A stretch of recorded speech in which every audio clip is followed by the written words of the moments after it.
पिछले वीडियो में हमने क्लोजर प्रॉपर्टी किसकी, नेचुरल नंबर्स के लिए, प्राकृत संख्याओं के लिए संवृत नियम का पालन होता है कि नहीं होता है, ये हमने पढ़ लिया। अब हम बात करेंगे इंटीजर्स के बारे में, यानी पूर्णांकों के लिए। तो पूर्णांक संख्याएं कौन सी होती हैं? पूर्णांक संख्याएं होती हैं -∞ से और +∞ तक, जिसमें क्या है, 0 भी शामिल है, यही होती हैं। ये +∞ तक की संख्याएं, -∞ से और +∞ तक की जो संख्याएं हैं वो क्या हैं, पूर्णांक संख्याएं हैं। पहली बात करते हैं एडिशन के लिए, ये पहली बात करते हैं हम एडिशंस के लिए, ऐड के लिए बात करते हैं। संक्रिया कौन सी लगानी है? योग की संक्रिया। योग की संक्रिया मतलब जब दो संख्याओं का हम योग करेंगे तो हमें जो प्रोडक्ट मिलेगा वो पूर्णांक होगा या नहीं होगा। अब कंडीशन क्या है, ए और बी क्या होनी चाहिए, पूर्णांक संख्याएं होनी चाहिए। तो हम करते हैं चेक। चेक किससे करेंगे, एग्जाम्पल से करेंगे। पहला एग्जाम्पल, जो संख्या आप चाहें वो ले सकते हैं। जैसे मैंने एक पूर्णांक संख्या, कोई भी पूर्णांक संख्या ले सकता हूँ।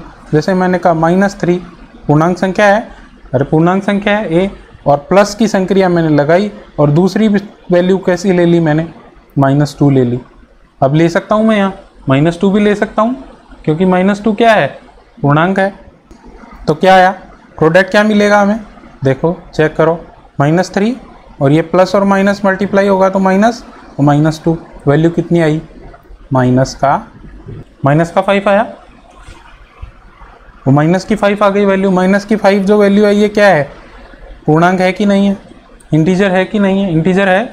इसका मतलब क्या हुआ कि एडिशन के लिए संवृत नियम का क्या होगा, पालन होगा। कौन सी संख्याओं के लिए, पूर्णांक संख्याओं के लिए, योग की संक्रिया के लिए संवृत नियम का पालन होगा।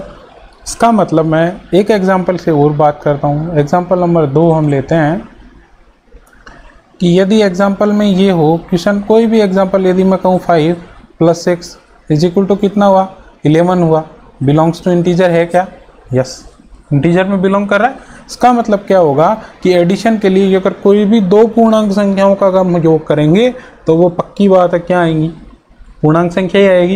इसका मतलब पूर्णांक संख्याएं योग के लिए क्या होती हैं, संवृत नियम का पालन करती हैं। अब हम दूसरी बात करते हैं किसकी, दूसरी हम बात करते हैं सब्ट्रैक्शन की। ये देखिए, अब हम बात करते हैं किसकी, सब्ट्रैक्शन की। सब्ट्रैक्शन की बात करें, इसका मतलब क्या करना है, a - b = c, ये चेक करना है। जहाँ a और b क्या है, पूर्णांक हैं, और c को हम देखेंगे कि पूर्णांक है कि नहीं है। वही बात एग्जाम्पल की सहायता से, एग्जाम्पल नंबर 1 मैंने कहा a कोई भी वैल्यू जो पूर्णांक हो, -3, और यहाँ संक्रिया किसकी, माइनस की। और वही वाला एग्जाम्पल, ये वाला जो एग्जाम्पल हमने लिया इसी की बात कर लेते हैं। और ये दो दूसरी संख्या है वो कितनी, -2, लेकिन अब की बार यहाँ संक्रिया कैसी आ गई, नेगेटिव आ गई। अभी यहाँ क्या थी, पॉजिटिव संक्रिया लगाई थी, वैल्यू क्या आएगी चेक करो, -3 माइनस माइनस कितना हो गया, +2, वैल्यू कितनी आई, -1, बिलोंग्स टू इंटीजर, इंटीजर में बिलोंग कर रही है, अरे इंटीजर में बिलोंग कर रही है। ये संवृत नियम का पालन करता है, ये यहाँ मैंने लिख दिया, संवृत नियम का पालन करता है, क्लोजर प्रॉपर्टी का पालन होता है, संवृत नियम का पालन करता है। यहाँ भी क्या है, संवृत नियम का पालन हो रहा है, ठीक है। अब बात करें तीसरी, हम बात करते हैं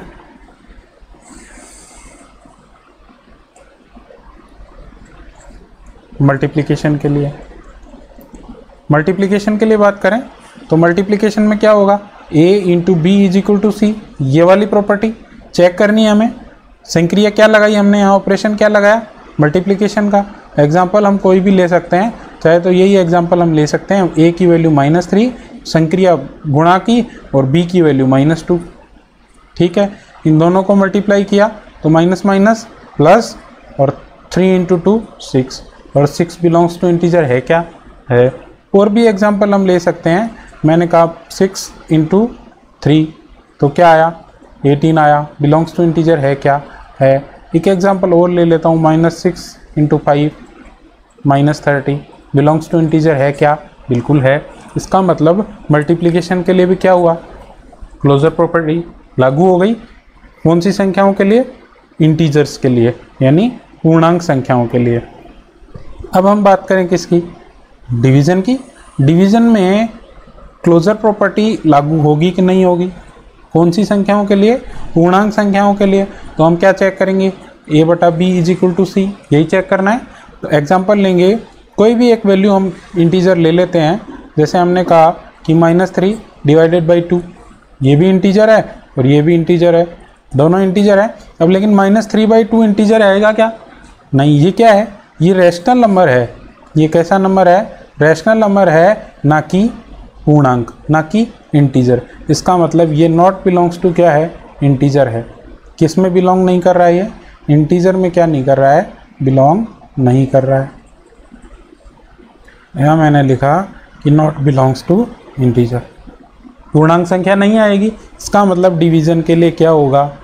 डिवीज़न के लिए क्लोजर प्रॉपर्टी लागू नहीं होगी, समवर्त नियम का पालन नहीं होता है, समवर्त नियम का पालन नहीं होगा। तो क्या हुआ? पूर्णांकों के लिए, योग के लिए समवर्त नियम लागू हुआ, सब्ट्रैक्शन के लिए समवर्त नियम लागू हुआ, मल्टीप्लिकेशन के लिए समवर्त नियम लागू हुआ, और डिवीज़न के लिए समवर्त नियम लागू नहीं हुआ। ठीक है।